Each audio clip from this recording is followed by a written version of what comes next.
السلام علیکم ورحمۃ اللہ وبرکاتہ۔ بسم اللہ الرحمن الرحیم۔ دوستو، ناصر الدولہ کی بیوی فاطمہ بن احمد کردی نے ایک ملازم پر جس کا نام ابن ابی قبسیہ تھا اور وہ موصول کا رہنے والا تھا، تہمت لگائی کہ اس نے اس کے مال میں خیانت کی ہے۔ چنانچہ فاطمہ بن احمد کردی نے اس کو پکڑوا لیا اور اپنے قلعے میں بند کر دیا۔ فاطمہ نے اس ملازم کو قتل کرنے کا سوچا، چنانچہ اس نے قلعے کے ذمہ دار کو اس کے قتل کے بارے میں لکھ بھیجا، جبکہ قلعے کا ذمہ دار لکھنا پڑھنا نہیں جانتا تھا اور نہ اس کے پاس اس وقت ابی قبسیہ کے علاوہ کوئی اور تھا کہ خط اس سے پڑھواتا۔ قلعے کے ذمہ دار نے خط ابن ابی قبیصہ کو دے دیا اور اس سے کہا کہ یہ مجھے پڑھ کر سنا دو۔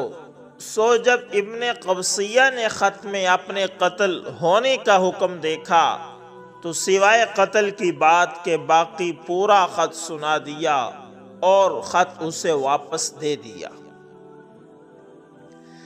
ابن ابی قبسیہ کہتے ہیں کہ میں نے سوچا کہ میں تو قتل ہونے والا ہوں اور میں اس بات سے مطمئن نہیں ہو سکتا، کیونکہ اگر اسی طرح کا ایک اور خط آ جائے اور میرے علاوہ کوئی لکھنے پڑھنے والا اتفاقاً اس وقت حاضر ہو تو میں قتل کیا جاؤں گا۔ لہٰذا میرے پاس ایک ہی راستہ ہے اور وہ یہ کہ میں کسی تدبیر سے کام لوں، تو اگر وہ تدبیر پوری ہو گئی تو میں بچ جاؤں گا، اور اگر پوری نہ ہوئی تو مجھے قتل کا سامنا کرنا ہی پڑے گا جس کا فیصلہ ہو چکا ہے۔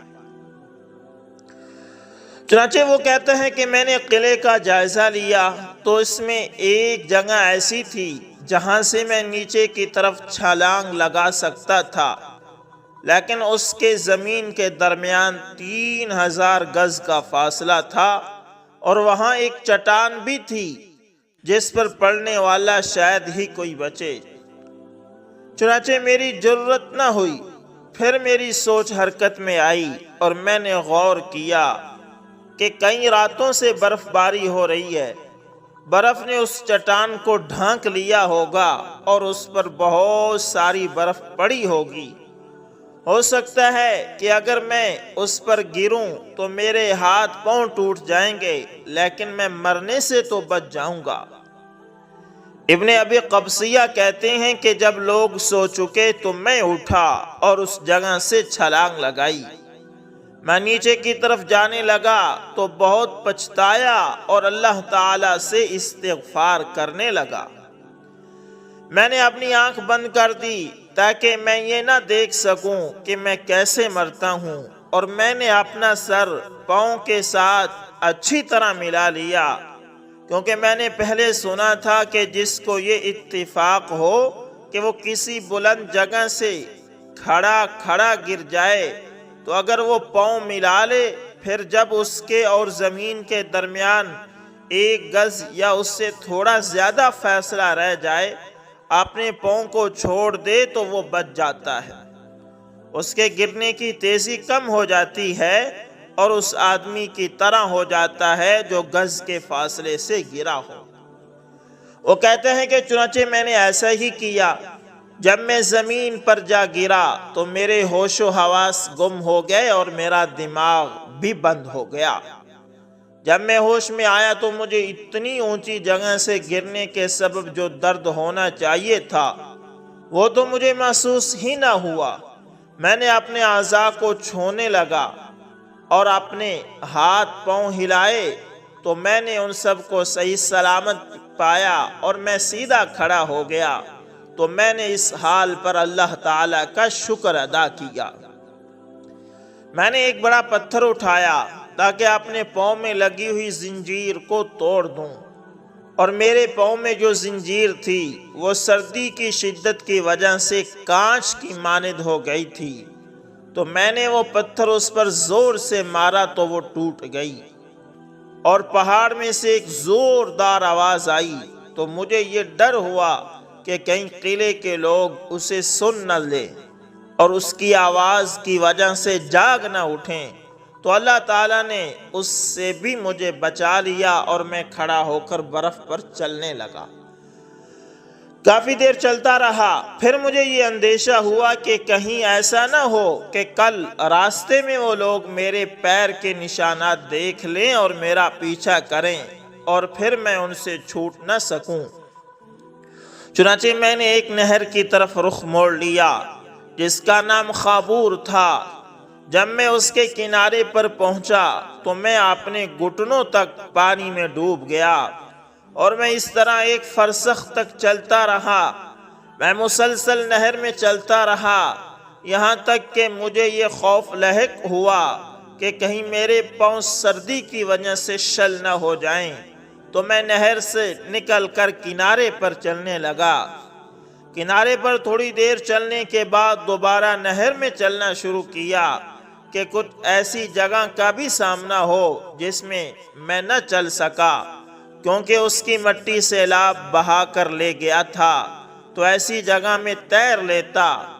بس میں اس طرح 4 فرسخ تک چلا یہاں تک کہ میں ایک خیمے تک پہنچا جس میں کچھ لوگ بیٹھے ہوئے تھے۔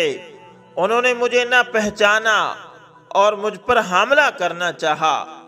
وہ لوگ کرد قوم میں سے تھے، تو میں نے انہیں پورا قصہ سنایا اور ان سے پناہ مانگی، تو انہوں نے مجھ پر ترس کھا کر مجھ پر کمبل ڈالا اور میرے سامنے آگ جلائی، مجھے کھانا کھلایا اور مجھے قلعہ والوں سے چھپایا۔ اگلے دن ان کی تلاشی ہوئی تو انہوں نے میری خبر کسی کو نہ ہونے دی۔ آخر کار جب تلاشی ختم ہو گئی تو انہوں نے مجھے موصل پہنچا دیا اور میں چپکے سے موصل میں داخل ہو گیا۔ اس وقت ناصر الدولہ بغداد میں تھے، چنانچہ میں ان کے پاس گیا اور اپنی ساری داستان سنائی، تو انہوں نے مجھے اپنی بیوی سے بچایا، میرے ساتھ حسن سلوک کیا اور مجھے اختیار دے دیا کہ جو چاہے کرو۔ فائدہ: دوستو، اللہ تعالیٰ کا ارادہ سب پر غالب ہے۔ جس کو اللہ تعالیٰ بچانا چاہیں ہلاکت کے اسباب میں اس کے لیے حفاظت فرما دیتے ہیں۔ قتل کا پروانہ ہی اس کی نجات کا ذریعہ بن جاتا ہے، لہذا کیسے بھی حالات خراب ہوں، کیسی بھی پریشانی ہو، مسلمان کو مایوس نہیں ہونا چاہیے۔ بقدر استطاعت جائز اور ضروری تمام تدابیر پریشانیوں کو دور کرنے کی اختیار کرنی چاہیے اور پھر دعا بھی مانگتے رہنا چاہیے۔ دوستو، اسی طرح وہ ایک ہی رات میں بوڑھا ہو گیا۔ یہ قصہ بھی سنتے جائیں۔ قاضی ابو عمر محمد بن یوسف ازدی فرماتے ہیں کہ جب ابن معتز نے مجھے قید کر دیا تو اس وقت میری داڑھی میں ایک سفید بال بھی نہ تھا۔ میرے ساتھ قاضی ابو مسنہ اور محمد بن داود جراب بھی قید کیے گئے، اس طور پر کہ ہم سب ایک ہی جیل میں 3 ایک ساتھ ملے ہوئے کمروں میں تھے۔ میرا کمرہ بیچ میں تھا۔ ہم سب زندگی سے مایوس ہو گئے تھے۔ جب رات کی تاریکی چھا جاتی تو میں کبھی ابو مسنہ سے باتیں کرنے لگتا اور کبھی محمد بن داود جراح سے، اور وہ دونوں مجھ سے دروازے کے پیچھے سے گفتگو کرتے اور ہم میں سے ہر ایک دوسرے کو وصیتیں کرتا اور لمحہ با لمحہ ہمیں اپنی موت کا یقین ہوتا چلا جا رہا تھا۔ ایک رات جب کہ دروازے بند ہو چکے تھے اور ہم پر مقررہ پہرے دار بھی سو چکے تھے، ہم اپنے کمروں میں باتیں کر رہے تھے کہ اچانک ہم نے تالوں کے کھلنے کی آواز سنی، تو ہم خوف زدہ ہو کر اپنے کمروں کے سامنے والے حصوں کی طرف چلے آئے۔ ہم کو ایسا محسوس ہوا کہ محمد بن داود کا کھلا دروازہ اور انہیں باہر نکالا گیا ہے، اور جب انہیں قتل کرنے کے لیے لٹایا گیا تو وہ کہنے لگے، اے لوگو، تم تو بکری کی طرح ذبح کر رہے ہو۔ وہ مطالبات کہاں گئے اور میرا مال کہاں گیا جس کو فدیے میں دے کر میں خود کو چھڑوا سکوں؟ قاضی ابو عمر فرماتے ہیں کہ کسی نے ان کی بات کی طرف بھی دھیان نہ دیا اور ان کو قتل کر دیا۔ میں انہی دروازے کی جھری میں ان کو دیکھ رہا تھا۔ ان کو قتل کرتے ہوئے پورا صحن روشن ہو گیا اور روشنی کی کثرت کی وجہ سے دن کا سما لگ رہا تھا۔ آنے والے لوگوں نے ان کا سر تن سے الگ کر دیا، دھڑ کو گھسیٹ کر گھر کے کنویں میں ڈال دیا اور سر کو اپنے ساتھ لے گئے اور دروازہ بند کر کے چلے گئے۔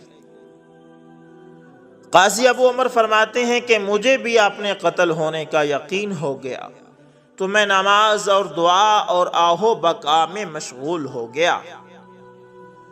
تھوڑی دیر گزری تھی کہ مجھے پھر تالا کھلنے کی آواز آئی۔ میں دوبارہ خوف زدہ ہو گیا اور لوگ قاضی ابو مثنیٰ کے کمرے کی طرف آئے اور تالا کھول کر انہیں باہر نکالا۔ پھر ان سے کہنے لگے، امیر المومنین نے تم سے کہا ہے کہ اے اللہ کے دشمن، اے فاسق، تمہیں میرا عہد توڑنے اور میری اطاعت سے نکلنے کی جرت کیسے ہوئی؟ یہ کہنے لگے کہ کیونکہ میں جانتا ہوں کہ وہ امانت یعنی خلافت کے مستحق اور لائق نہیں۔ یعنی قاضی ابو مثنیٰ نے کہا کہ میں جانتا ہوں کہ امیر المومنین اس خلافت کے مستحق نہیں ہیں۔ خلیفہ کے لوگ کہنے لگے، امیر المومنین نے ہمیں حکم دیا کہ ہم تمہیں ان کفریہ کاموں سے توبہ کی ترغیب دیں۔ اگر تم نے توبہ کر لی تو ہم تمہیں دوبارہ قید خانے میں ڈال دیں گے، ورنہ تمہیں قتل کر دیں گے۔ قاضی ابو مثنیٰ کہنے لگے، کفر سے تو اللہ تعالیٰ کی پناہ، میں نے کوئی کفریہ کام نہیں کیا۔ قاضی ابو عمر فرماتے ہیں کہ وہ نظریہ اپنے پر ڈٹے رہے، یعنی وہ اپنے نظریے پر ڈٹے رہے اور اپنی بات سے ذرا بھی نہیں ہٹے۔ جب وہ لوگ ان سے مایوس ہو گئے تو کچھ لوگ خلیفہ کے پاس گئے اور تھوڑی دیر بعد واپس آئے تو میں سمجھا کہ وہ اسے قتل کرنے کی اجازت لے کر آئے ہیں۔ پھر انہیں لٹایا اور قتل کر دیا اور میں ان کو دیکھ رہا تھا۔ انہوں نے ان کا سر اپنے ساتھ لیا اور ان کا دھڑ کنویں میں ڈال دیا۔ میرے تو حواس ہی اڑ گئے، اوسان خطا ہو گئے اور میں رونے دھونے اور دعا میں مشغول ہو گیا اور اللہ عز و جل کے سامنے گڑ گڑانے لگا۔ چنانچہ رات کا آخری پہر تھا، میں نے ڈھول پیٹنے کی آواز سنی۔ اس کے بعد اچانک تالے کھلنے کی آواز آئی تو میں نے سوچا کہ اب تو میں ہی باقی بچا ہوں اور اب مجھے بھی قتل کیا جائے گا۔ میں بھی قتل کے لیے تیار ہو گیا۔ ان لوگوں نے میرا دروازہ کھولا اور مجھے صحن میں کھڑا کر دیا اور کہنے لگے، امیر المومنین نے تمہیں کہا ہے، اے مجرم اور خطا کار، تم نے میرا عہد توڑنے کی کیسے جرت کی؟ میں نے کہا، یہ میری غلطی، نادانی اور بدنصیبی ہے اور میں اس گناہ سے اللہ سے توبہ کرتا ہوں۔ میں اسی طرح اپنی غلطی کا اعتراف کرتا رہا تو ان میں سے کچھ لوگ خلیفہ کے پاس چلے گئے اور پھر دوبارہ آئے اور کہنے لگے، تمہاری حاضری ہوگی، چلو حاضری دو۔ پھر کہنے لگے، تم پر کوئی الزام نہیں، تمہارے بارے میں وزیر نے یعنی ابن فرات نے سفارش کی ہے، اب تمہیں اس کے حوالے کیا جائے گا۔ وہ لوگ میرے جوتے، چادر اور عمامہ لے کر آئے۔ میں نے وہ جوتے پہنے، عمامہ باندھا اور باہر آ گیا۔ مجھے خلیفہ کے محل میں ابن فرات کے پاس لایا گیا۔ جب اس نے مجھے دیکھا تو میرا جرم اور میری خطائیں یاد دلانے لگا اور میں اعتراف کرتا گیا اور درگزر کی درخواست کرتا گیا۔ پھر اس نے مجھ سے کہا، امیر المومنین نے تمہارا گناہ مجھے 1,00,000 دینار کے بدلے میں دے دیا ہے اور میں نے اتنے دینار دے کر تمہارا جرم خرید لیا ہے۔ اب تمہیں یہ دینار مجھے دینے ہوں گے، یہ تمہارے ذمے ہیں۔ میں نے کہا اے وزیر میں نے اتنی رقم کبھی اکٹھی دیکھی بھی نہیں ہے۔ اس نے مجھے آنکھ کے اشارے سے چپ رہنے کو کہا اور مجھے چپ کروایا تو میں سمجھ گیا کہ وزیر ابن فرات مجھے چھڑانا اور میرا خون معاف کرانا چاہتا ہے۔ میں نے کہا وزیر جو بھی حکم دے گا اللہ تعالیٰ اس کی مدد کرے۔ تو وزیر نے حکم دیا اس کو میرے گھر لے جاؤ۔ چنانچہ مجھے پکڑ کر اس کے گھر لے جایا گیا۔ اس نے میرا معاملہ 1,00,000 دینار پر طے کیا کہ اس میں سے آدھی رقم میں بھی ادا کروں گا۔ جب میں ابن فرات کے گھر پہنچا تو اس نے میرے کھانے پینے اور لباس کا خوب اہتمام کیا اور مجھے نہانے کو کہا۔ جب میں حمام سے باہر نکلا اور اپنا چہرہ آئینے میں دیکھا تو میرے آگے کی داڑھی کے کچھ بال سفید ہو چکے تھے۔ میں اسے 1 رات میں بوڑھا ہو گیا تھا۔ میں نے 30,000 سے کچھ زائد دینار ادا کیے جبکہ ابن فرات نے باقی رقم مجھے معاف کر دی۔ اس نے مجھے میرے گھر بھیج دیا اور اس طرح میری جان بچ گئی۔ میں اپنے گھر میں کئی سال اس طرح رہا کہ میرے گھر کا دروازہ بند ہی رہتا تھا۔ میں بہت کم ہی کسی کو دیکھ پاتا تھا۔ میں تو بس فقہ کی تدریس اور علمی تحقیق میں پوری طرح منہمک ہو کر رہ گیا، یہاں تک کہ اللہ تعالیٰ نے آسانی کا معاملہ فرمایا اور مجھ پر پریشانی والی کیفیت دور کر دی اور میں پھر سے گھر سے نکل کر اپنے کام کاج میں مشغول ہو گیا۔ تو دوستو یہ چند واقعات آپ کو سنائے ہیں جس کے اندر یہ بتایا گیا ہے کہ موت چاہے سر پر بھی کھڑی ہو، اسباب موت ہی انسان کو بچا لیتے ہیں جب اللہ نے موت کا فیصلہ نہ کیا ہو۔ امید کرتا ہوں ویڈیو اچھی لگی ہوگی، پسند آئے تو لائک شیئر کمنٹ لازمی کریں دوستو۔ ملتے ہیں کسی نقص